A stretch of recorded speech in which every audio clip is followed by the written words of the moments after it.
Internal chamfering processing. Step 1. Open the main processing menu button and select the chamfering processing icon. Step 2. Input mode data, such as processing radius, cutting depth per pass, feed rate, and save the data.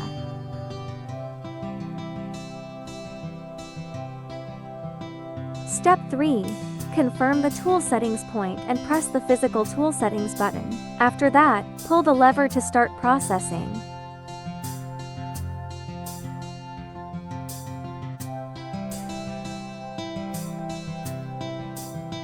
Step 4. After processing is completed, pull back the rotation and feed axis direction lever.